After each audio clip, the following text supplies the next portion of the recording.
हुकूमत किसी एक शोबे में भी तरक्याती हदफ हासिल ना कर सकी। बजट में भी मुश्किल फैसलों के इशारे मिल रहे हैं। कौमी इक्तिसादी सर्वे नाकाम माशी पॉलिसियों की दास्तान सुना रहा है। हुकूमती दावे गलत निकले। शहबाज शरीफ वतन वापस आ गए। शहबाज शरीफ की मुफाहमती पॉलिसी चलेगी या मरीम नवाज का जारहाना अंदाज जारी रहेगा। फिलहाल सूरत हाल वाजे नहीं है।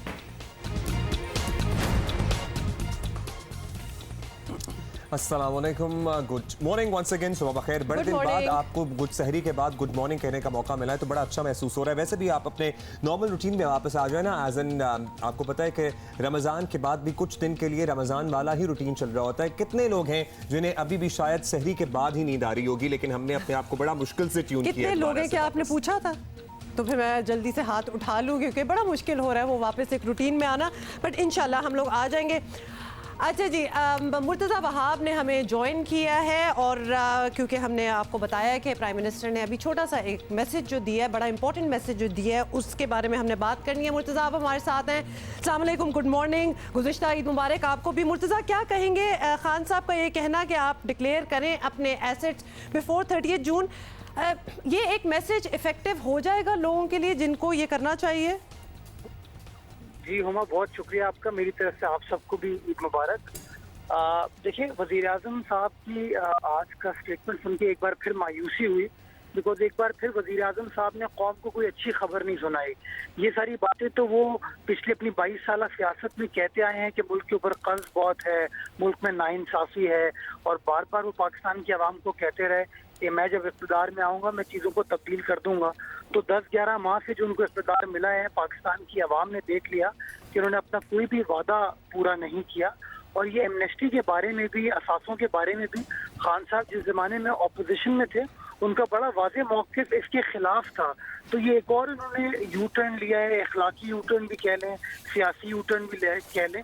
अच्छा मुर्तज़ा, आप 10-11 माह की उनकी कारकर्दगी का जिक्र कर रहे हैं, लेकिन वो कह रहे हैं कि हम जिस भंवर में फंसे हुए हैं, जिस क्राइसिस में हैं, ये सब गुज़श्ता हुकूमतों का किया धरा है। उन्होंने फिर एक मरतबा गुज़श्ता हुकूमतों का जिक्र करते हुए कह दिया कि गुज़श्ता हुकूमतों ने जो कर्जे लिए थे उनकी वापसी में इतने पैसे चले जाते हैं जितने हमारी इनकम नहीं है। तो कहते तो फिर वो यही है कि भाई हम क्या करें, पिछली जो गुजरे हैं हुक्मरान उन्होंने ही बुरा हाल किए रखा। अच्छा अब्दुल्ला, पाकिस्तान की आवाम से अगर उन्होंने वोट मांगे थे तो गुज़िश्ता हुकूमत की परफॉर्मेंस के ऊपर बात करने के लिए नहीं मांगे थे। पाकिस्तान की 22 करोड़ आवाम से उन्होंने वोट ये मांगा था कि मैं इक़्तिदार में आऊँगा और मैं इनकलाब बर्पा करूँगा, और मैं मौशी इनकलाब करूँगा, मैं सोशल इनकलाब करूँगा, और एक आम आदमी के जो मसले मसाइल हैं उनको मैं हल कर दूँगा। मैं सवाल आपसे पूछता हूँ कि 11 माह के अंदर आपको कोई बेहतरी नज़र आई है? कोई अच्छी खबर पाकिस्तान की आवाम को मिली है? हर चीज़ के ऊपर खान साहब जो है माजी के 70 साल की कहानी सुनाते हैं। मैं समझता हूँ वक्त आ गया कि माजी में रहना छोड़ दें। उनको वोट मिला था मुस्तकबिल के लिए और आज मौजूदा सिचुएशन के लिए, और मौजूदा सिचुएशन को उनको कंट्रोल करना था, सिचुएशन को बेहतर बनाना था।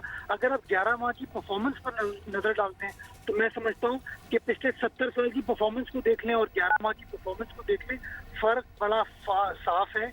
मैं समझता हूँ 11 माह में जितनी तनज़्ज़ुली पाकिस्तान की मौशी सिचुएशन की हुई है, एक आम आदमी के जो मसाइल थे उसके अंदर जिस तरीके से मामलात को एग्रीवेट किया गया वो सबके सामने। मैं समझता हूँ आप भी उस तकलीफ को फील कर रहे हैं, मैं भी तकलीफ कर रहा हूँ, और हमारे आसपास के लोग भी उस तकलीफ को फील कर रहे हैं। तो मैं समझता हूँ कि वज़ीर आज़म साहब को थोड़ी सी एम्पैथी पैदा करनी चाहिए, उनको पाकिस्तान की आवाम के साथ एम्पैथाइज करना चाहिए और पाकिस्तान की आवाम को बताना चाहिए कि किस तरीके से वो पाकिस्तान के मसाइल को हल करेंगे।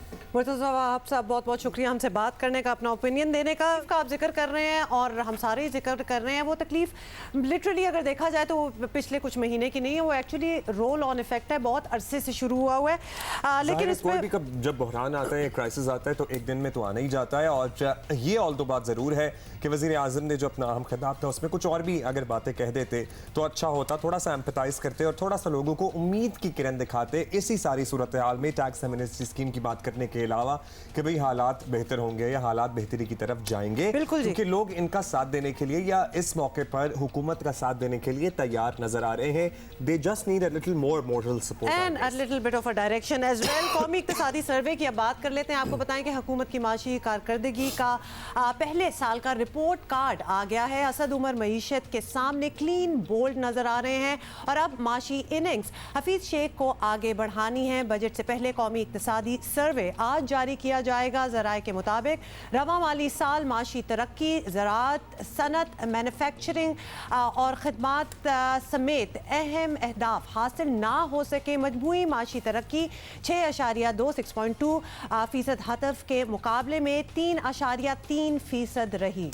हुकूमत के पास बेहतर मुस्तकबिल के वादे के सिवा फिलहाल कुछ नहीं है। बजट के जरिए गरीब आवाम को पैरों पर खड़ा करने के बजाय इमदाद का ऐलान करके मईशत पर मजीद बोझ डाला जा रहा है।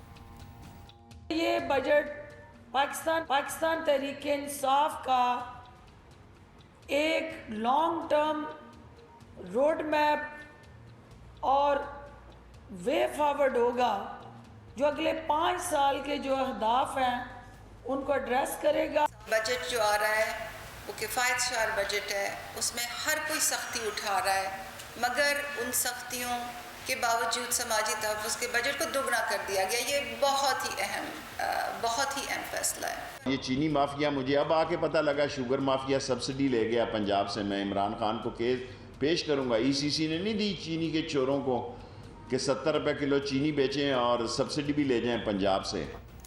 ईद के बाद सड़कों पर निकलने की तैयारियों में मसरूफ़ अपोजिशन को बजट की सूरत हाल में एक और मौका हाथ में आ जाएगा। दूसरी जानिब इत्तेहादियों की नाराज़गी के बावजूद के बायस एक्चुअली हुकूमत को बजट मंजूर कराने में भी मुश्किलात हो सकती हैं। ये भी सूरत हाल गौर करने की है। अच्छा जी, इसी पे हमने ज़रा मज़ीद बात भी करनी है और हमें स्टूडियो में ज्वाइन किया मुज़म्मिल असलम साहब ने, माहिर माशियात। बहुत बहुत शुक्रिया मुज़म्मिल साहब। आपने भी सुना है अभी खान साहब ने क्या कहा और इस सर्वे पे भी हम बात कर लेते हैं। अगर नाकामियाँ हैं जो कि हमें नज़र आ रही हैं, तो आप सबसे पहले तो बताएं कि इसको रिस्पॉन्सिबल किसको समझेंगे? असद उमर की पॉलिसीज़ थी ये, या इमरान खान की फोरसाइट नहीं थी? व्हाट वुड यू से? नहीं, मेरा अपना ख्याल ये है कि ये इसमें पार्शली जो है सबका कसूर है। मैं एक छोटी सी एग्जांपल देता हूँ। आज जो इस गवर्नमेंट की नाकामियों का जो डंका बजा रहे हैं, यानी कि पिछली हुकूमत तक वे लोग, एक दफ़ा मेरे से मोबाइल छीना था, तो मैं जो चोर था उसने जब मेरे से मोबाइल छीना तो मैं उसके पीछे भागा, तो मैं उसको चोर चोर करके बोल रहा था कि ताकि कोई आगे से पकड़ ले, और जो चोर था वो भी बोल रहा है चोर चोर चोर, तो ताकि किसी को फील वो लगे कि वो भी किसी को चेस कर रहा है। तो प्रॉब्लम ये है कि ये जो हम आज जिस जगह पे खड़े हुए हैं, एक आदमी पे ब्लेम डालना गलत होगा। और ये एक सीरीज़ चल रही थी पिछले 8-10 साल से, और इन्होंने भी उसमें अपना हिस्सा डाल दिया। ये जो अभी बरी जमा होते हैं, कहते हैं कि जी हमें ये दिया गया, चले जो दिया गया वहाँ इम्पोर्टेंट पॉइंट है, इन्होंने अपना हिस्सा डाला है। इन्होंने हिस्सा इस तरीके से डाला कि जहाँ तक इन्हें मिली थी वहाँ पे रोक देते, ये वहाँ से बात बहुत आगे ले गए, और उसकी वजह इनका शायद इनएक्सपीरियंस था और थोड़े से इंटरनेशनल हालात भी थे। अमेरिका हमारे बिल्कुल अगेंस्ट हो गया था, इंडिया जो है उसके साथ हमारी जब फेब में वॉर हुई उससे और चीज़ें ख़राब हुई, तो ओवरऑल जिसे कहते हैं। और फिर IMF भी जो है इस दफ़ा बहुत हार्श आया पाकिस्तान के ऊपर, तो ऐसा लगता है कि अपेरेंटली इन्होंने भी शिप को डिबोने में जो है काफ़ी किरदार अदा किया, लेकिन इंटरनेशनल हालात पाकिस्तान के फेवर में नहीं थे, कर्टसी ऑफ अफगानिस्तान। तो ये भी है। अच्छा, आप हमारे साथ मौजूद ही रहिए मुज़म्मिल साहब। हमें बारे माशियात अकबर जैदी की है। जैदी साहब शुक्रिया, आपने वक्त दिया। जैदी साहब, बजट आने वाला है, हुकूमत ने इंदिया दे दिया है, इशारे दे दिए कि भाई इस मरतबा सख्त फैसले लिए जाएंगे, तो कोई है प्रेडिक्शन, कोई है आपकी नज़र में, या आपने सुना हो कि क्या फ़ैसले हैं जो ऐसे सख्त हैं जो लिए जा रहे हैं और इनके क्या असरात हो सकते हैं? अभी तो अफवाहें हैं क्योंकि हमें सही तरह पता नहीं, लेकिन कुछ लगता ही है। और ये IMF की जो सौदा हुआ है उसका एक तसलसल है। एक तो ये कि GST जो है हमारा जनरल सेल्स टैक्स, वो अभी 17% है।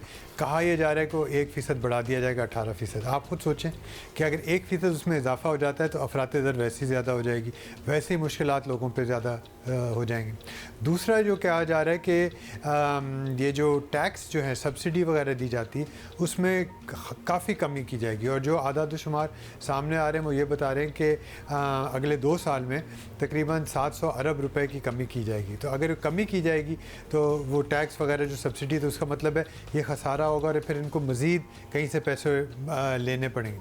तीसरी चीज़ जो होगी, जो आमतौर पे देखा जाता है, जो सबसे आसान है करना, वो ये है कि तरक्याती अखराजात जो है आपके डेवलपमेंट एक्सपेंडिचर, स्कूलों पे, अस्पतालों पे, सड़कों पे, पानी पे, इन चीज़ों पे ये कम हो जाएंगे। ये हमेशा कम होते हैं, जब भी इस तरह का कोई मसला होता है तो ये कम हो जाते हैं। तो ये बजट में लग रहा है अभी ये होने वाला है। टैक्स जो इनको टारगेट दिया गया है 5.5 खरब रुपए, तो ये किस तरह पैदा होंगे, कहाँ से आएंगे। ख़ास तौर पे इस साल पे जब हम देखते हैं कि काफ़ी जो इनका की हदफ थी उससे काफ़ी नीचे आए, तो ये सवाल बनते हैं। और जब तक बजट सामने नहीं आएगा तो उस वक्त पता नहीं चलेगा ये कहाँ से आएगा। रेवेन्यू कहाँ से जनरेट करेंगे, बड़ा अहम सवाल है। मुजम्मिल साहब हमारे साथ मौजूद हैं, उनके पास क्या ऑप्शंस और क्या मशवरा है ये भी उनसे सुन लेते हैं। हाँ जी मुजम्मिल साहब, आप भी बताएं, इनको भी आपने सुन लिया है और सर्वे तो एक हो गया, मतलब बजट में अब बड़े ऑब्वियसली फैसले होने हैं। What do you think is going to happen next? और ये जो 5.5 अरब रुपए का टैक्स रेवेन्यू टारगेट रखा गया है, आज की जो स्पीच है इसको भी अगर 5,500 एक्चुअली अरब रुपए का, आपको लगता है कि दिस इज रियलिस्टिक इनफ कि ये अचीव किया जा सकता है? देखिए, 2 चीज़ें आपने अभी अपने इंट्रो में बोला था कि हदफ हासिल नहीं किए गए। ये हदफ बनाए कैसे जाते हैं? ये हदफ जो है विशेष पे बनाए जाते हैं बजाय कैलकुलेशन की बेस पे या पोटेंशियल की बेस पे। फॉर एग्जांपल में आप अगर जिम जाते हैं तो आप जो है अगर मैक्सिमम 40 kg उठा सकते हैं और आप अगले साल का हदफ 100 kg का बना लें तो हो तो नहीं सकता ना, क्योंकि आपका एक पोटेंशियल है बॉडी का, ये सारी चीज़ों का। तो ये हदफ, पहली तो बात ये कि मैं पाकिस्तान के हदफ को मानता ही नहीं हूँ कि because they are not scientifically calculated और पोटेंशियल बेस्ड रिटोरिक होते हैं, रैशनल नहीं होते। तकरीरों के लिए शुरू में कि हमने रख दिया। अब ये 5,550 अरब रुपए की हकीकत ये है कि 1,700 अरब रुपए जो है लगभग नेक्स्ट ईयर हायर होंगे जो इस साल से। PMLN ने 5 साल में 1,700 अरब रुपए बढ़ाए थे, तो it is a very very huge task. ये PTI ने अपने शौक से नहीं रखा, ये PTI को IMF ने फोर्स किया है, और उस IMF ने जब फोर्स किया तो एक मेजर, जिसे कहते हैं स्ट्रक्चरल चेंज आएगी। बहुत सारी जगहों पे जो रिलीफ दिए जा रहे थे वो वापस ले लिए जाएंगे, बहुत सारी चीज़ों पे जो है एडिशनल टैक्सेस लगाए जाएंगे। तो मैं ये समझता हूँ कि एक महंगाई का जो है ना ठीक ठाक किस्म का सुनामी आएगा, और उससे जो है इनफैक्ट मुझे ऐसा लगता है, फॉर एग्जांपल अगर हम किसी दुकान से जाके कोई चीज़ ख़रीदते हैं, उस पर हमारी जेब में पैसे होते हैं तो ख़रीदते हैं। अगर हमारी एम्प्लॉयमेंट ही नहीं होगी तो we will not be able to buy that, उसकी सेल गिर जाएगी। दूसरा, अगर हमारे पास एम्प्लॉयमेंट भी होगी, अगर वो 100 की चीज़ 150 की होगी तो हम उसकी क्वांटिटी को रिड्यूस करेंगे। अगर हम पहले कढ़ाई खाते थे तो अब हम जो है लंबे शोरबे वाले हम बात करते हैं इनडायरेक्ट टैक्सेस ही अल्टीमेटली लगते हैं ना, या तो तनख्वाहदार तबका पिसता है या फिर इनडायरेक्ट टैक्सेस लगते हैं। एग्रीकल्चर पे अगर टैक्स लगाने की बात की जाए तो वो सारे गवर्नमेंट में बैठे हुए हैं, सियासतदान हैं। अगर रिटेलर्स पे टैक्स लगाने की बात की जाए तो वो भी ज़रा नहीं इनको तो नहीं छेड़ा जा सकता, ये दुकानदार हैं, कारोबार बंद कर देंगे, दुकानें बंद कर देंगे।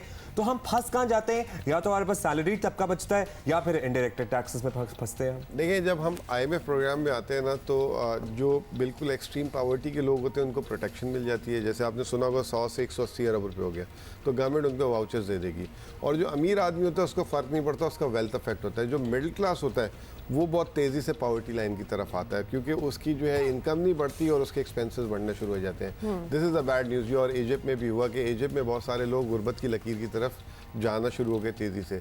तो गवर्नमेंट को जो है बहुत तेज़ी से इस पर काम करना होगा।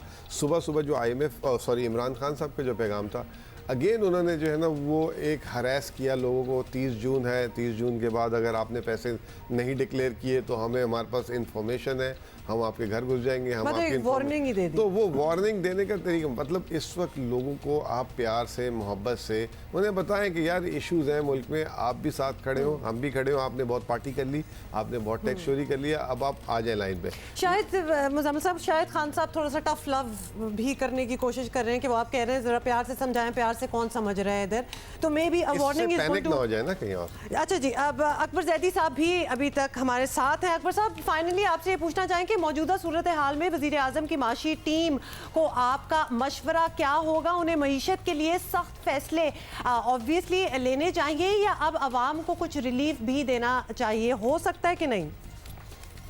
लगता ये है कि काफ़ी सख्ती करेंगे, टैक्स बढ़ाएंगे। जो पिछली हुकूमत ने, मिफ्ता इस्माइल ने और उसके बाद जो इंटरिम गवर्नमेंट आई थी, उन्होंने थोड़ी बहुत रिलीफ दी थी, वो भी कम कर देंगे। हर साल हम देखते हैं कि सरकारी मुलाजमीन हैं, इनकी तनख्वाह बढ़ाई जाती है। आज अब इस साल पता नहीं ऐसा होगा या नहीं। तो आप जो रिलीफ की बात करें, रिलीफ तो वो होती है आम आदमी के लिए, ख़ास तौर पे वो होती है कि महंगाई कम हो। अब हर आदाद शुमार, हर रिसर्च पेपर, हर इकोनॉमिस्ट सब यही बता रहे हैं, इक़्तिसादी जो माहिर हैं वो ये बता रहे हैं कि अफरात ज़र में इजाफा होना है। तो ये रिलीफ देने के काबिल ही नहीं है, इनके पास कोई तरीका ही नहीं है। तो मुझे नहीं समझ आती ये रिलीफ कहाँ से लेके आएंगे, कहाँ से देंगे। इनके हाथ बंधे हुए हैं, इन्होंने बांध दिए हैं।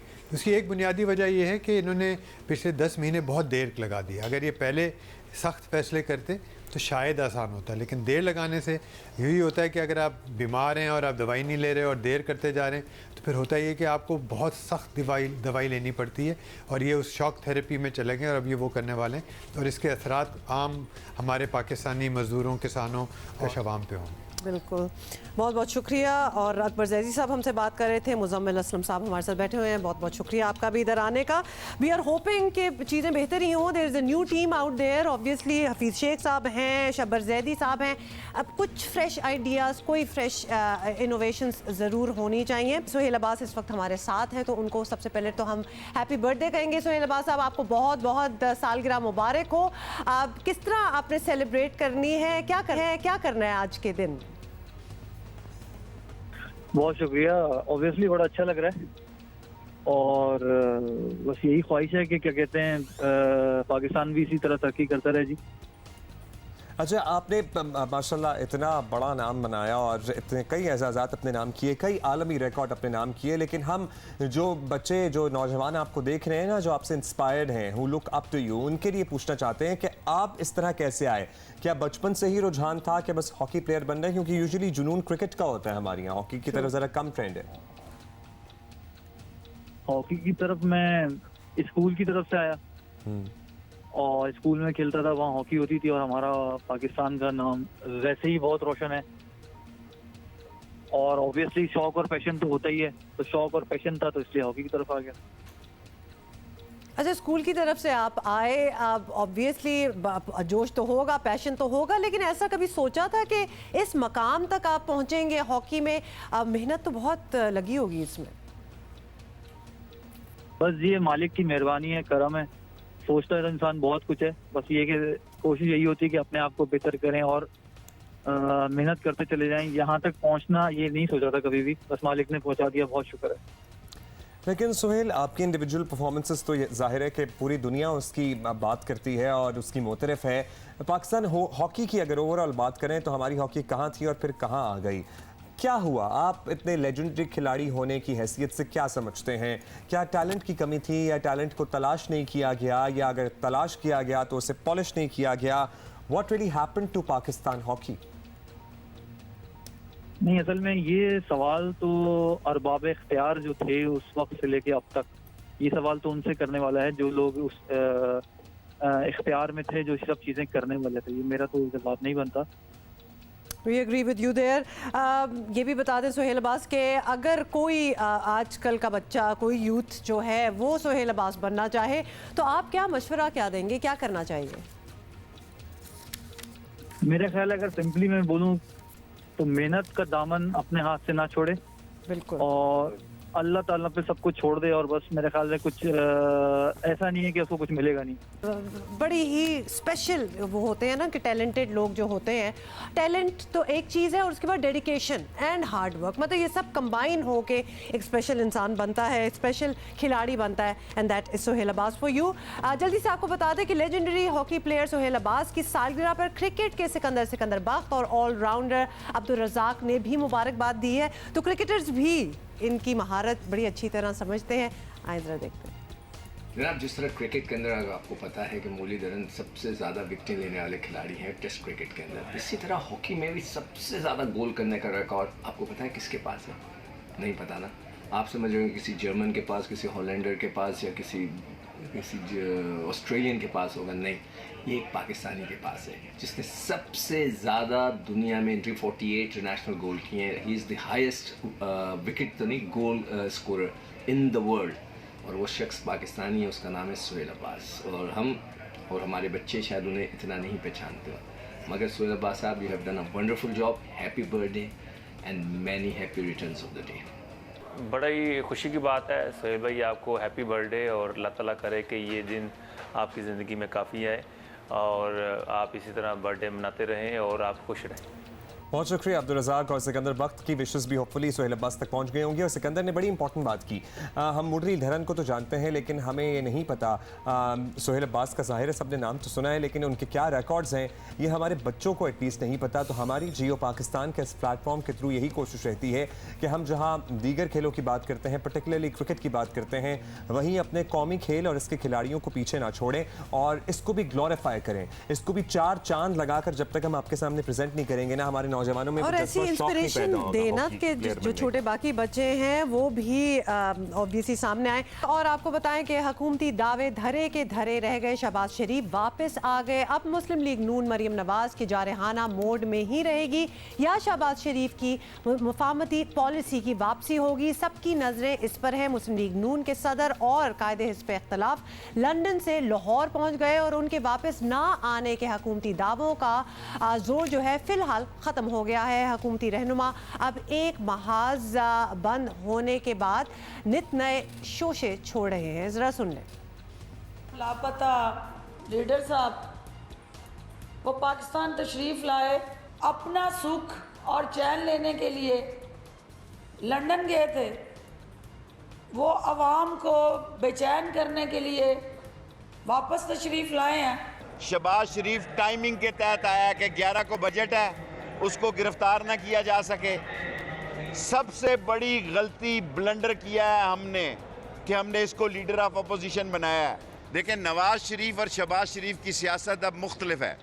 सारी पार्टी पर नवाज शरीफ का कब्जा है, शहबाज शरीफ अब सिर्फ जुमा जंज के साथ रह गया है। ये लंगड़ी लूली जमहूरियत जो है वो किसी भी हालात और वाक़या और हादसे से दोचार हो सकती है।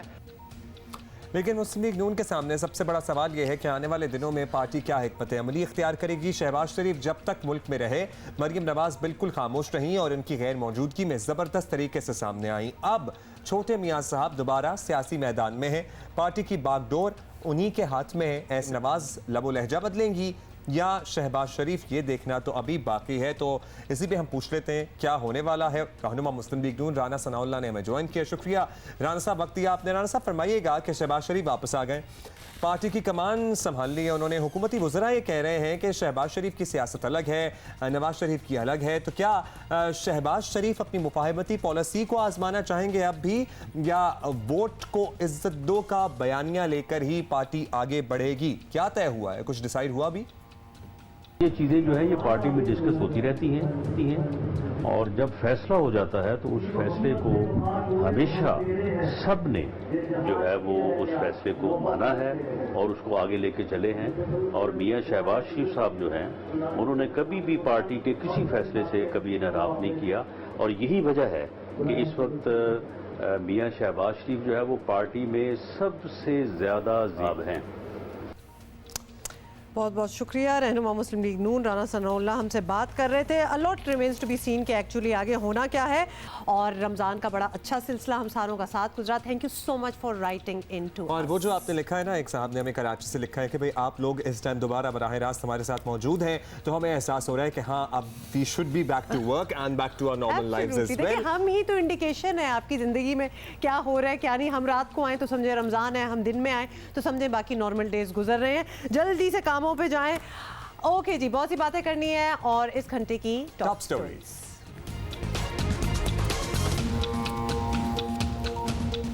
लोग बेनामी अकाउंट और असास से जाहिर कर दें, इदारों के पास तमाम तफसीलात मौजूद हैं। 30 जून के बाद मौका नहीं मिलेगा। वज़ीर आज़म इमरान खान का कौम के नाम वीडियो पैगाम।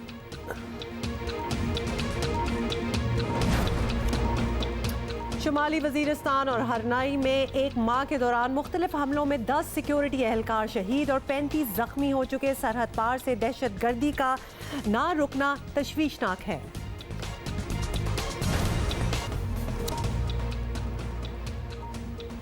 वेलकम बैक जनाब। और श्रीलंका वाला जो मैच था उसमें तो अभी तक लोगों को अफसोस है कि बारिश क्यों हुई, क्योंकि पूरी उम्मीद थी हमें कि हम वो मैच जीत जाएंगे। लेट्स सी कि ऑस्ट्रेलिया के मैच में क्या होता है। लोगों की मुख्तलिफ ओपिनियन है बारिश को लेकर। और देखिए उससे पहले हम जरा बात कर लें पीएम की स्पीच की भी बात कर लेते हैं। ये डिटेल तो हम देंगे ही आपको, क्योंकि हमें ज्वाइन भी किया है रहनुमा मुस्लिम लीग मुसद्दक मलिक हमारे साथ है।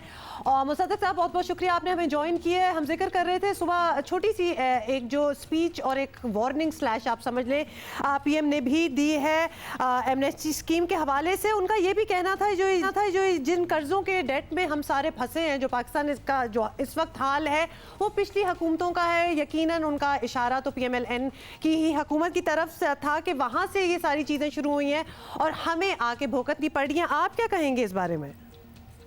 देखिए, आज 3 बातें गालिबन वजीर आजम साहब ने कही हैं।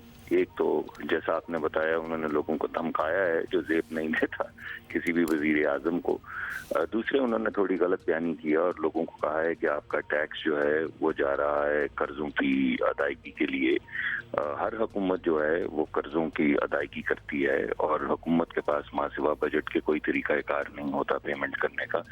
ये जो आज पेमेंट्स हो रही हैं कर्ज की मद में, दिफा की मद में, लोगों की तरक्की की मद में, ये हमेशा से होती आई हैं, तमाम हुकूमतें करती आई हैं। और तीसरी, उन्होंने ये बात कही कि आज 1 साल बाद, आपको मालूम है कि पीएमएलएन की हुकूमत गए 1 साल हो गया है, 10 महीने इस हुकूमत को हो गए हैं और 3 महीने की एक अबूरी हुकूमत आई थी तो 13 महीने हो गए। 13 महीने के बाद भी आज वजीर आजम साहब ने कहा है कि मैं जिम्मेदार नहीं हूँ। तो ये बड़ी अजीब सी बात है कि कैसे हो सकता है कि आप इलेक्शन लेके लोगों का मैंडेट लेकर आए और 1 साल के बाद आप ये कहें कि मैं जिम्मेदार नहीं हूँ। अगर आप जिम्मेदार नहीं हैं तो फिर कौन जिम्मेदार है?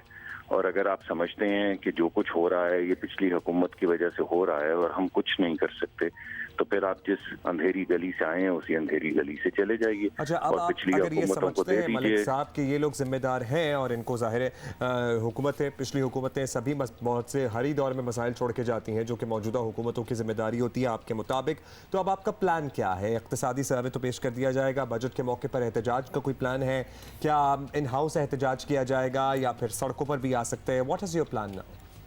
देखिए, उस पर तो मैं तबसरा करता हूँ, लेकिन मैं एक चलते चलते मैं एक बात और कह दूँ। आपको याद होगा वजीर आजम साहब जब तशरीफ रखते थे कंटेनर पे, तो आपको याद होगा कि इन्होंने कहा था कि लोग टैक्स नहीं देते, लोग चोरों को कैसे टैक्स दें।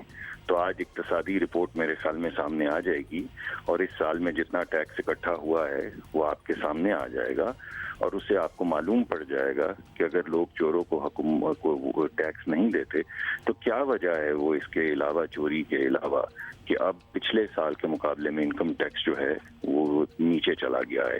पिछली हुकूमतों में, हमारी हुकूमत में हर साल 20 से 25% इनकम टैक्स बढ़ रहा था। तो ये क्या हुआ यकलख्त के पिछले 10 महीने में इनकम टैक्स की वसूली जो है वो रियल टर्म्स में और नॉमिनल टर्म्स में दोनों में गिर गई।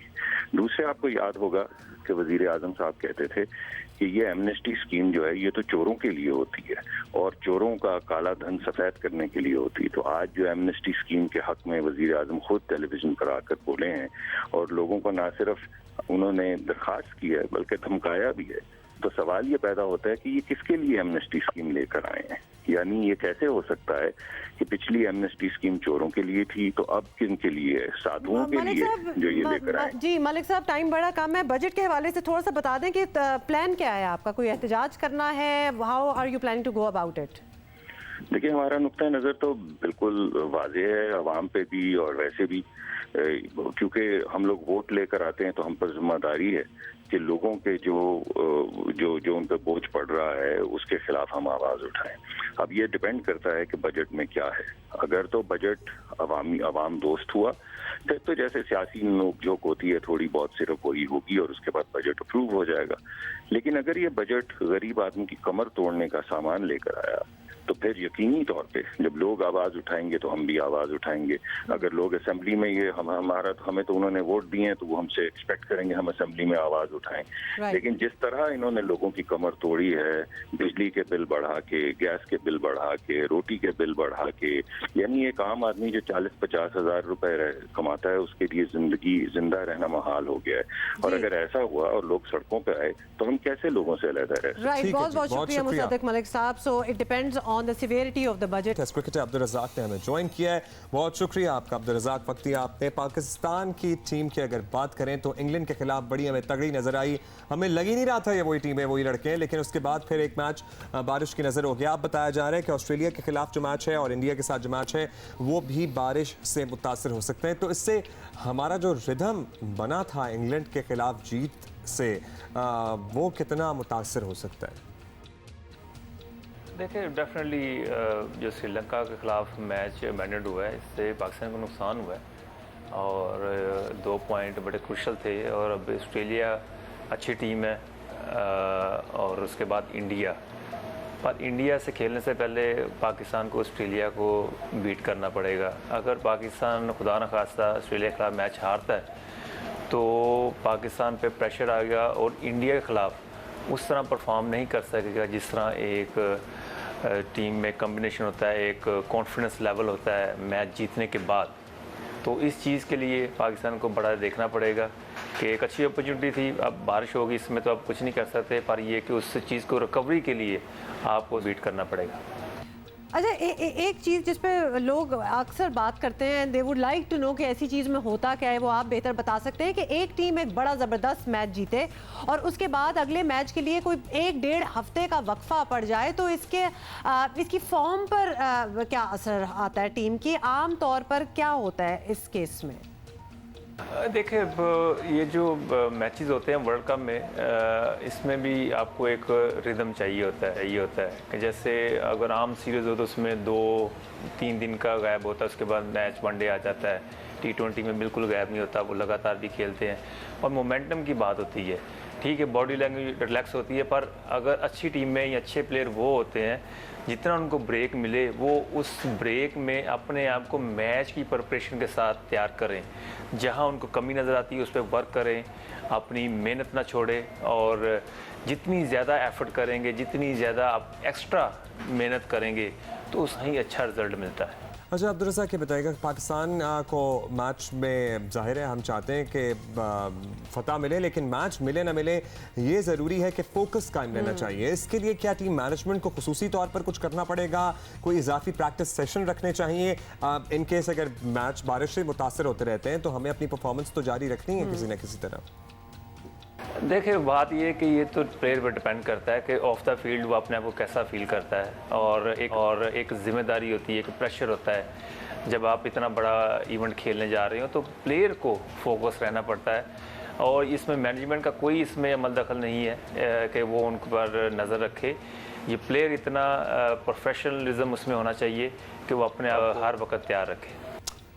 ठीक है जी, बहुत शुक्रिया। वी आर जस्ट होपिंग, ये तो हम सवाल करते ही रहते हैं because we are gunning for Pakistan, we are rooting for Pakistan and we want कि वो जो अभी उन्होंने इंग्लैंड के अगेंस्ट खेल लिया ना, बस अब वो ही परफॉर्मेंस रहे और बरकरार रहे किसी तरीके से। अब ऑब्वियसली अच्छा ये लगता है बैक टू बैक होते जाएं क्योंकि हम पे एक ये अच्छा असर पड़ रहा है और बड़ी अच्छी चीज़ हो रही है। लोग कह रहे हैं कि श्रीलंका वाले मैच में बारिश ना होती, ऑस्ट्रेलिया वाले में हो जाती, ये नहीं होना चाहिए। मेरा ख्याल है कि सारे मैचेस होने चाहिए और हमें पूरा अब एतमाद है, पूरा भरोसा है कि इंशाल्लाह we are going to go through. लेकिन हमने याद है ना, आपको बताया था इवन रमज़ान के दौरान भी हम कह रहे थे यूके में मैचेस होने का एक बड़ा जो डाउनफॉल ये होता है कि बारिश हो जाती है, तो मौसम इज़ नेवर डिपेंडेबल। अच्छा जी, मूविंग ऑन, और खुशखबरी ये तो आप सारों को पता चली गई होगी, पाकिस्तानी ड्रामा इंडस्ट्री के वर्सटाइल अदाकार आसिफ रज़ा मीर के सुपरस्टार बेटे आहद रज़ा मीर ने पाकिस्तानी शोबिज़ इंडस्ट्री की और हमारी बड़ी सुपरस्टार हैं, पड़ोसी मुल्क में भी उन्होंने अपनी अदाकारी की सलाहियतें जो हैं वो मुतासिर करने वाली अदाकारा हैं हमारी सजल अली, उनसे मंगनी होगी है दोनों की। What lovely picture that came out. दोनों स्टार्स ने ईद उल फितर पर अपनी मंगनी का ऐलान करके मद्दाहों को खुशखबरी सुनाई। ट्विटर पे भी, इंस्टाग्राम पे भी इन्होंने तस्वीरें डाली और सेम मैसेज था अहद के अकाउंट से भी और सज्जल के भी अकाउंट से। और हम टीम जियो पाकिस्तान और टीम जियो न्यूज़ की तरफ से दोनों को मुबारकबाद देना चाहेंगे और यही कहेंगे कि you guys make a lovely couple माशाल्लाह, और अल्लाह मियां आपको ढेरों खुशियां दे और आपकी आने वाली ज़िंदगी जो है वो आपके करियर्स की तरह बड़ी सक्सेसफुल। अच्छा, जहां सारी दुनिया इनको मुबारकबाद दे रही थी वहां पाक फौज के तर्जुमान मेजर जनरल आसिफ गफूर ने भी अहद और सज्जल अली को ज़ाती ट्विटर अकाउंट पर मुबारकबाद दी। उन्होंने लिखा कि अहद, सज्जल और उनके अहल खाना को मंगनी की दिली मुबारकबाद और हमारी दुआ है कि आप लोग हमेशा खुश रहें। और एक उन्होंने चीज़ें भी दिया, अभी कैप्टन 7 का कोई कैरेक्टर करने वाले हैं अहद रजा मीर, तो उन्होंने कहा है कि इनका लाइफ टाइम एक कैरेक्टर होगा जो लोगों के जहनों पर अक्स रहेगा, तो we are all looking forward to that as well. अच्छा जी, अभी हम आगे बढ़ेंगे। वैसे हाँ, ये पाक फौज के तर्जुमान की तरफ से जब आया ना तो बड़ी इंटरेस्टिंग ये लगा क्योंकि वो उनकी बड़ी नज़र है, विच मीन्स कि he is also looking at what is happening in the entertainment industry in Pakistan. मतलब पाकिस्तान के हर शोबे पे, हर कोने पे उनकी नज़र है। भाई D stars Sajjan they loved by everybody. तो अभी हम आगे बढ़ेंगे और आपको बताना चाहते हैं कि शुमाली वज़ीरिस्तान और हरनाई में फोर्सेस पर बुज़दिलाना हमले बता रहे हैं कि सब कुछ अच्छा नहीं है। दहशतगर्दों के ताने बाने इस बार भी सरहद पार से मिलते नजर आ रहे हैं। पाकिस्तान की मुसलसल कोशिश है कि भारत और अफगानिस्तान से ताल्लुकात में बेहतरी आए, लेकिन फिर भी सरहद पार से होने वाली दहशतगर्दी नहीं रुक रही। जुमे के रोज शुमाली वज़ीरिस्तान में सड़क के किनारे नस्ब बम से सिक्योरिटी एहलकारों की गाड़ी को निशाना बनाया गया। 4 शहदा में एक लेफ्टिनेंट कर्नल, मेजर कैप्टन और लांस हवादार भी शामिल हैं। यह वही इलाका है जहां कुछ रोज पहले सिक्योरिटी फोर्सेस ने सर्च ऑपरेशन में चंद सहूलतकारों को गिरफ्तार किया था। आपको ये भी बता दें कि गुज़िश्ता 1 माह के दौरान 10 सिक्योरिटी एहलकार शहीद और 35 जख्मी हो चुके हैं। और इससे पहले बलोचिस्तान के इलाके हरनाई में FC की पेट्रोलिंग टीम पर दहशतगर्दों की फायरिंग से 2 सिपाही यार मोहम्मद और महताब खान शहीद हो गए और FC की टीम ईद उल फितर के दूसरे दिन मामूल के गश्त पर थी कि हमला आवरों ने छुपकर फायरिंग कर दी। इसी पे बात करते हैं। सीनियर तज्जियाकार महमूद शाह साहब ने हमें ज्वाइन किया, बहुत शुक्रिया शाह साहब, अपने वक्त दिया। शाह साहब, हरनाई और शुमाली वज़ीरिस्तान में पाकिस्तानी फोर्सेस पर बड़े हमले हुए हैं, दहशतगर्दों का रुख एक बार फिर हमें फोर्सेस की जानिब ही नज़र आ रहा है। क्या वजह हालिया वाक़यात की आपको नज़र आती है? कोई चेंज हुआ है सूरत हाल में? दरअसल मेरे ख्याल में जो पिछले साल से वहाँ पर PTM की तहरीक नज़र आई है, उनकी कोशिशें रही हैं कि दहशतगर्द जो कि बॉर्डर के बिल्कुल अक्रॉस बैठे वहाँ पर, ये हाफिज़ गुल बहादुर की पार्टी है ज़्यादातर, और मेरे ख्याल में उनके लिए जो यहाँ पर चेक पोस्ट वगैरह है उनको कमज़ोर करने की कोशिश की PTM वालों ने, और ताकि उनको टाइम मिले कि वो अंदर आ सकें, और मेरे ख्याल में वो अंदर आए हुए हैं। ये पिछले साल भी रमज़ान में वहाँ के कुछ जर्नलिस्ट जो है आए हुए थे, उन्होंने कहा कि वो लोग आए हुए हैं और उन्होंने घरों में छिटे फेंकी है कि हम वापस आ गए हैं, आप लोग स्कूलों से अपने बच्चे उठा लें, ये कर लें, वो कर लें, जैसे वो तालिबान के वक्त में चीज़ें थी। मेरे ख्याल में उस वक्त से हुकूमत को थोड़ा सा अलर्ट हो जाना चाहिए था, फोर्सेस को अलर्ट हो जाना चाहिए था। अभी भी कोई बात नहीं है, मेरे ख्याल में ये अलर्ट हो सकते हैं, एरिया इनको मालूम है। ये ख़ासकर जो एरिया है बतूई से लेके अलवड़ा मंडी तक, इस इलाके में जो है ये लोग बीच में जो नाले वगैरह है, पहाड़ी इलाका है बहुत सा, उसके अंदर आते रहते हैं। मेरे ख्याल में उसको प्लग इन करना चाहिए और इन इलाकों में जो है वो पेट्रोलिंग बढ़ानी चाहिए। मेरे ख्याल में इसके ऊपर काबू पाया जा सकता है। अच्छा शाह साहब, काफ़ी अरसे से हम देख रहे हैं कि दहशतगर्दी के मुतअद्दिद जो वाक़यात हुए हैं रिसेंटली, भारत और अफगानिस्तान इंटेलिजेंस का हाथ नज़र आता है। कुलभूषण का मामला तो अब ऑब्वियसली पूरी दुनिया के सामने है। भारत को इस तरह की साजिशों से बाज रखने का क्या तरीका हो सकता है? मेरे ख्याल में इन सब में जो सबसे बड़ी क़ुव्वत है वो अमेरिका है, और अमेरिका ख़ुद जो है दहशतगर्दी की सरपरस्ती कर रहा है कहने को तो वो कहते हैं, और उनकी जो मीडिया है उनको भी कोई शर्म नहीं आती कि किस तरीके से वो बयानात देते रहते हैं, किस तरीके से वो काम करते रहते हैं। ये जो वाक़या हुआ यहाँ पर शुमाली वज़ीरिस्तान में एक चेक पोस्ट के ऊपर फायरिंग का, इसकी बाकायदा वीडियो जो है कुछ मिनटों में वॉइस ऑफ अमेरिका के डीवा पर पहुँचाई गई।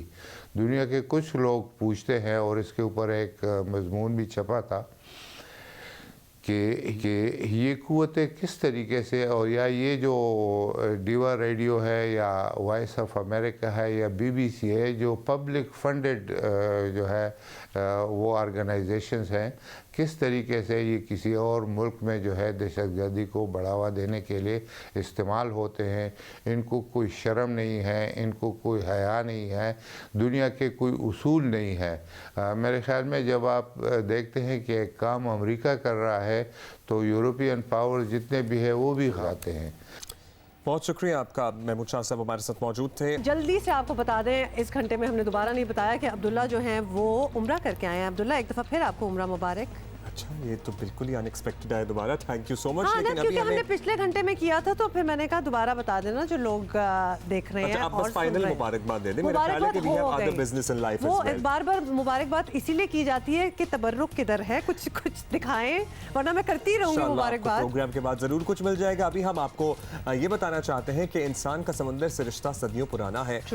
समंदर हमारे सफर, खुराक और तजारत का बड़ा अहम हिस्सा रहा है, और यही अहमियत उजागर करने के लिए अक़वाम मुत्तहिदा के तहत समुद्रों का आलमी दिन अब से 2 दिन पहले 8 जून को मनाया गया। और 2 दिन पहले मनाया गया, लेकिन इसकी अहमियत इतनी ज़्यादा है कि हमने इसे आज एब्सोल्युटली जी। और आपको ये भी बता दें कि इस बार इस दिन का जो थीम, आपको पता है कि इस दिन जो भी दिन ऐसे मनाए जाते हैं उनका हर साल एक डिफरेंट थीम होता है। तो इस साल थीम है जेंडर एंड ओशंस, और ये मर्दों और औरतों की बराबरी का पहलू उभारने के लिए एक अहम दिन था। और पाकिस्तान के लिए भी समुद्र की बड़ी अहमियत है। हम बात करेंगे नेशनल इंस्टीट्यूट ऑफ ओशनोग्राफी की डायरेक्टर जनरल हैं डॉक्टर नुज़हत खान ने हमें ज्वाइन किया। बहुत बहुत साहबा आपने हमें ज्वाइन किया है।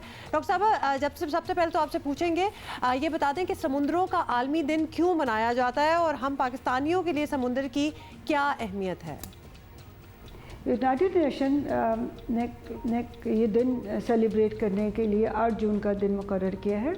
और इस दिन researcher, policy maker, decision maker और अकेडमिया ये सारे एक साथ जमा हों और इसकी जो समंदर की सिग्निफिकेंस है या उसकी अहमियत के बारे में बात करें, और इस वक्त जो ख़तरात लाहक हैं समंदर को, उनके बारे में बात की जाए।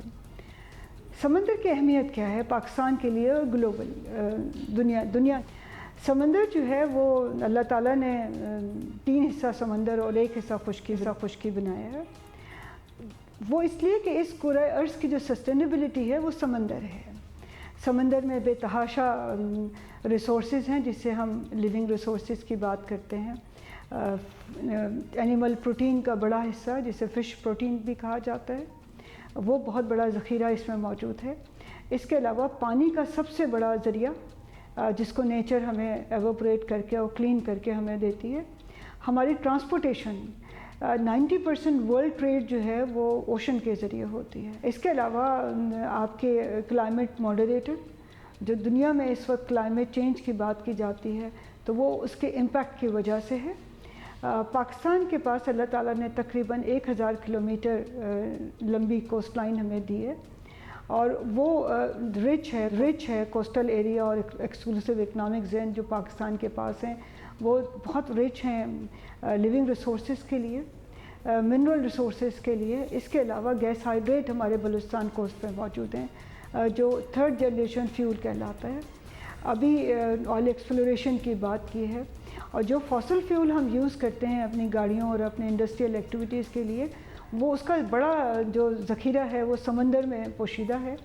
और कुरान शरीफ में भी ये आया है कि जी समंदर को आप मुसख्खर करें और ढूंढें उसमें गोश्त, वैल्यूएबल मेटल्स एंड मिनरल्स, जिसमें ऑयल एक्सप्लोरेशन चीज़ें भी। तो डॉक्टर नुज़हत, अब इस दिन की, इस साल की जो थीम है उस पर हम जिक्र करना चाहेंगे कि इस बार समुद्रों का आलमी दिन मनाया गया, तो थीम थी कि ख़वातीन का इस फील्ड में आना, इसको अप्रिशिएट किया जाए, इस सिलसिले को सराहा जाए। आप इसी फील्ड की टॉप प्रोफेशनल्स में आपका शुमार होता है। आप ज़रा एक्सप्लेन कर दें कि आप किस तरफ आई हैं और जो ख़वातीन हमें देख रही हैं, जो इंस्पायरिंग ख़वातीन हैं, कि बड़ी अनयूजुअल और अनहर्ड फील्ड है for main and for women both, वो कैसे आ सकती हैं इस फील्ड में? मेरा ख्याल ये है कि ये बड़ा टाइमली एक इनिशिएटिव है यूएन का, और मैं बड़ा प्राउडली कहती हूँ कि मैं पहली पाकिस्तान की ओशनोग्राफ़र, फीमेल ओशनोग्राफ़र हूँ।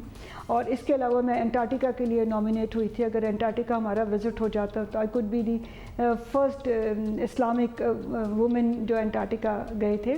लेकिन इसमें कुछ ख़ास एफ़र्ट मेरा ख्याल है करने की ज़रूरत है नहीं। सिर्फ एफ़र्ट इतनी करनी है कि जो हमारे दूसरे जेंडर के लोग हैं वो हमें एक्नॉलेज करें और अप्रिशिएट करें जो हमारी एफ़र्ट, और हमें खुद से अपने आप से अपने टैलेंट्स और अपनी जो एबिलिटीज़ हैं उनको बजाय लिमिट करने के उसको एक्सप्लोर करें और उसको देखें। एक और मैं अपने जूनियर्स को बताती हूँ, जो ख़वातीन हैं उनको मैं कहती हूँ कि सबसे बड़ी जो आपको जंग लड़नी है या कन्विंस करना है, वो किसी और को कन्विंस नहीं करना, अपने आप को ये यकीन दिलाना है कि हम कर सकते हैं। और जब हम ये यकीन कर लें हम कर सकते हैं तो लोगों को आ जाता है कि हम कर सकते हैं। ज़बरदस्त, अच्छा आपने समझा दिया डॉक्टर साहबा। ये भी बताइएगा कि पाकिस्तान से जुड़े समुंदर का बेहतरीन इस्तेमाल हो, ये साफ़ सुथरा रहे और कारामद भी, इसके लिए क्या करना चाहिए और किस किस को किरदार जो है अपना वो अदा करना होगा? अलमिया ये है कि हमारे यहाँ हर सेक्टर में एक कॉम्पिटेंसी डेवलपमेंट की बहुत ज़रूरत है। कॉम्पिटेंसी मीन्स कि अगर एजुकेशन सेक्टर है तो वो उसमें अवेयरनेस एंड एजुकेशन की बात करें, पॉलिसी में करें तो प्रॉपर पॉलिसीज़ बनाएं ताकि जो प्रॉब्लम अभी हमने पिछले उसमें बात कर रहे थे, क्लाइमेट चेंज है या प्लास्टिक है या इंडस्ट्रियल पोल्यूशन की बात करते हैं, तो ये कोई एक इंडिविजुअल की सलूशन नहीं हो सकता। हम हमेशा कहते हैं कि हम सबको मिलके अपने अपने तौर पे as a citizen, as a Pakistan national, as a businessman, as a researcher, as a policy maker एक अच्छे कायदे कानून को इम्प्लीमेंट किया जाए और इसकी सस्टेनेबिलिटी को किसी सूरत से बरकरार रखा जाए। और ये समंदर जो हैं ये हमारा फ्यूचर है हमारे, क्योंकि अल्लाह ताला ने बहुत सारी चीज़ें इसके अंदर पोशीदा रखी हैं, तो अपने फ्यूचर को सस्टेन और सेफ रखने के लिए हम सबको मिलकर काम करना है और अपने अपने रवैयों की तब्दीली और उसको रिफॉर्म करना बहुत शुक्रिया आपका डॉक्टर नुज़रत, आपने वक्त दिया। और being a woman and being one of the top oceanographers of the country, बड़ी एजाज़ की बात है। एक और फील्ड का आपको जियो पाकिस्तान के तवज्जुह से पता लग गया, जिसको आई मस्ट कन्फेस बहुत से लोगों को नहीं पता होता कि एक्चुअली ये भी एक एवेन्यू है। पता तो हमें था लेकिन जहन में नहीं रहती जब आप करियर्स चूज करने की बात कर रहे होते हैं। बिल्कुल जहन में भी नहीं रहते। और for women out there, for girls out there, this is a definite एक एवेन्यू है जिसके बारे में आप भी एक्सप्लोर कर सकते हैं। अच्छा जी, टॉकिंग ऑफ एजुकेशन और क्या आप कर सकते हैं, आबदी साहब हमारे साथ हैं एक दफ़ा फिर। आबदी साहब, गुज़िश्ता ईद मुबारक आपको। और सवाल आबदी साहब आज जो है वो बेसिकली यही है कि इंटरमीडिएट इम्तहानात जो हैं वो ख़त्म हो गए हैं और अमली तौर पर बच्चे जो स्टूडेंट्स हैं वो अपने करियर का इंतखाब कर रहे हैं, तो ऐसे में करियर काउंसलिंग की क्या अहमियत? बड़ा स्ट्रेसफुल टाइम होता है कि क्या करना चाहिए, हमें अपना याद है। कैरियर काउंसलिंग की जो सबसे अप्रोप्रिएट स्टेज है वो सेकेंडरी और हायर एजुकेशन के दरमियान होती है। यानी बेहतर तो यही होता कि ये बच्चे जब इंटरमीडिएट में अपने सब्जेक्ट्स को चूज़ कर रहे होते ताकि अपने मेजर स्ट्रीम्स की तरफ देख सकें, इनकी करियर काउंसलिंग होनी चाहिए थी। लेकिन अब भी जब ये अपने इंटरमीडिएट का इम्तिहान देते हैं तो आपको पता है कि बहुत सारे बच्चे ऐसे हैं जो अगर डॉक्टर बनना चाहते हैं तो शायद उतने नंबर ना ला सकें अपने प्री मेडिकल में, या उसके बाद जो नेशनल एंट्री टेस्ट एग्ज़ाम है उसमें ना ला सकें। इसी तरह कुछ लोग मैथ्स में अच्छे नंबर नहीं ला सके अगर वो इंजीनियर बनना चाहते थे। इसी तरह और भी फील्ड्स हैं बहुत सारी। तो ये एक ऐसा स्टेज है कि जहाँ पर जब आप रिज़ल्ट्स आपके आने लगें या आप महसूस कर रहे हो कि आपके एग्ज़ाम्स जो हैं वो तरह से अच्छे नहीं हुए टूवर्ड्स द करियर जो आप चूज़ करना चाहते थे, तो इस वक्त करियर काउंसलिंग आपकी मदद कर सकती है। क्योंकि बहुत सारी ऐसी फील्ड्स हैं जो आप समझते हैं कि जनाब अगर आपने फ़र्ज़ करें अगर आप डॉक्टर ही ना बने तो शायद आसमान गिर जाएगा, ऐसा नहीं है। शुक्रिया आपका आबदी साहब। होपफुली अब ये वो टाइम है जब आपको किसी एक्चुअली करियर काउंसलर की ज़रूरत होती है तो हम आबदी साहब से भी रब्ता कर सकते हैं, और जिस भी फील्ड में आप जाना चाहें ही and other career counsellors I am sure can help you कि आपने क्या करना है। आपका एप्टीट्यूड जो है ना उसको नज़र में रखते हुए आप अपने किसी भी करियर का इंतखाब करें। बट मूविंग ऑन, और भी कुछ बताना है हॉलीडेज आपको? में एक बड़ी अफसोसनाक खबर आई। बिल्कुल बिल्कुल, उसी का हम जिक्र भी करने लगे हैं। मुमताज़ अदीब, ड्रामा निगार और अदाकार डॉक्टर अनवर सज्जाद तवील अलालत के बाद 6 जून को इंतकाल कर गए। अनवर सज्जाद की उम्र 84 बरस थी और खिदमात के तरफ में उन्हें सदारती तमगा हुस्न कारकर्दगी से भी नवाजा जा चुका है। अनवर सज्जाद पेशे के एतबार से मेडिकल डॉक्टर थे, लेकिन उनकी वजह शोहरत ड्रामों में जानदार अदाकारी, अफसाना निगारी और ड्रामा नफीसी बनी। इनका पहला नावल रंगसंग 1955 में शाया हुआ, तहम पाकिस्तान टेलीविजन से अपने करियर का आगाज़ बतौर अदाकार और मुसन्निफ 1965 में किया। डॉक्टर अनवर सज्जाद की मशहूर किताबों में इस्तिआरे, आज पहली कहानियाँ, चौराहा, खुशियों का बाग शामिल हैं। Doctor Anwar Sajjad national academy of performing arts नापा कराची में स्क्रिप्ट सेक्शन के सरबराह भी थे, और अपनी मशहूर कुन सदाकारी से भी, यानी आवाज़ का जादू जो जगाते थे ये, उससे भी दिलों में बड़ी जगह बनाई इन्होंने अपने चाहने वालों के। और डॉक्टर अनवर सज्जाद की दीगर दिल को छू लेने वाली तसानीफ में जर्द कोंपल, निगार खाना, सबा, समुंदर, जन्म रूप और नीली नोटबुक, रस्सी की जंजीर और दीगर शामिल है। और आपको बताएं कि ऑपोजिशन हुकूमत मुखालिफ तहरीक के लिए कमर बस्ता है, तो वकला भी एहतजाज के लिए बिल्कुल तैयार बैठे हैं। हुकूमत के लिए 2 महाज खुल चुके हैं, कोई आसान चैलेंज नहीं। ऑपोजिशन लीडर शहबाज शरीफ वतन वापस आ चुके हैं और ऑपोजिशन जमातों ने एहतजाज की तैयारी भी कर ली है। नया बयानिया क्या हो सकता है? यही हो सकता है कि अब महंगाई आ गई, मुल्क की मईशत तबाह हो गई, और आपका क्या ख्याल है? हम कोई इतना छोटा सा एजेंडा लेकर आए हैं कि तुम्हारा 4 शेड्यूल हमारा रास्ता रोक लेगा? क्या फिद्दी और क्या फिद्दी का शोभा, हैसियत क्या है तुम्हारी इस चीज की? ये तो अभी शुरुआत है, इसके बाद इंशाल्लाह अगले कदम का ऐलान भी करेंगे। एक बाप घर आता है और उसके बच्चे भूखे होते हैं, तो उसको फिर ये परवाह नहीं होती कि ये मैं जो कुछ करने जा रहा हूँ ये जायज़ है कि नाजायज़ है, ये आईनी है कि ये गैर आईनी है, ये कानूनी है कि ये गैर है। दूसरी जानिब वकला 14 जून से ज़बरदस्त तहरीक चलाने के लिए तैयार बैठे हैं। मुमकिन हालात से निपटने के लिए वज़ीर आज़म इमरान खान खुद मुशावरती इजलासों की सदारत कर रहे हैं, जिससे हुकूमत की परेशानी बहरहाल ज़ाहिर तो हो रही है। बजट में हुकूमत सख्त फैसलों के इशारे भी दे रही है, जिससे महंगाई ही नहीं आवाम में नाराज़गी भी बढ़ेगी। मुमकिन तौर पर अगर अपोजिशन ने इस गुस्से को इस्तेमाल किया तो हुकूमत के लिए मुश्किलात बढ़ाई जा सकती हैं। अपोजिशन की तरफ से अब हुकूमत के क्या इरादे हैं, किस तरह से टैकल करना है? बिल्कुल जी, यही हम पता करेंगे। मावन खुसूसी बराए इत्तलात फिरदौस आशिक अवान हमारे साथ हैं। फिरदौस साहिबा, ऑपोजिशन की जमातें एहतजाज के लिए तैयार हैं। बजट आएगा तो ऑब्वियसली जल्दी पर तेल डालने वाली बात ही हो जाएगी। ये एहतजाज सबसे पहले बजट सेशन में ही मुतवक्के है। क्या तय किया है आप लोगों ने, कैसे मुकाबला करेंगे ऐवान में ऑपोजिशन का? अपोजिशन का जो हक है अपनी आवाज़ को बुलंद करना और उन बजटरी प्रोसेस के अंदर रोड़े अटकाना या अनड्यू उसको क्रिटिसाइज़ करना, तो उसके साथ साथ हुकूमत का भी ये हक है कि अपोजिशन उनकी बात को भी सुने। अपोजिशन सिर्फ सुनाने आती है, सुनने नहीं आती। और जिस वक्त अपोजिशन और गवर्नमेंट एक साथ बैठ के सुने और सुनाएंगे नहीं, ये पार्लियामेंट की प्रोसीडिंग अधूरी रहेंगी और इसका फ़ायदा आवाम को नहीं होगा, मुल्क को नहीं होगा। और मैं तवक्को करती हूँ कि अपोजिशन एक ज़िम्मेदाराना रोल अदा करेगी और हुकूमत उसके रोल को ओन करती है, हम उसको सपोर्ट करेंगे। लेकिन अगर जहाँ कहीं वो रिंग से बाहर जाके फाउल खेलेंगे तो फिर स्पीकर कौमी असम्बली को एक मौसर अंदाज से अपने ही पार्लियामेंट के तकद्दुस को मजरूह होने से पार्लियामेंटेरियंस को बाज रखना। अच्छा डॉक्टर साहब, नज़र आ रहा है मौजूदा हालात में कि हुकूमत को अपोजिशन का एहतजाज का भी सामना होगा और प्रॉबेबली वकला के भी एहतजाज का। तो ये दोनों फ्रंट अगर खुल जाएंगे फिर हुकूमत का तरीक़ाकार क्या होगा? हम आपसे जानना चाहते हैं कि आप क्या सब्र से काम लेंगे, प्यार से समझाएंगे, या फिर कोई सख्ती भी की जा सकती है इससे निपटने के लिए?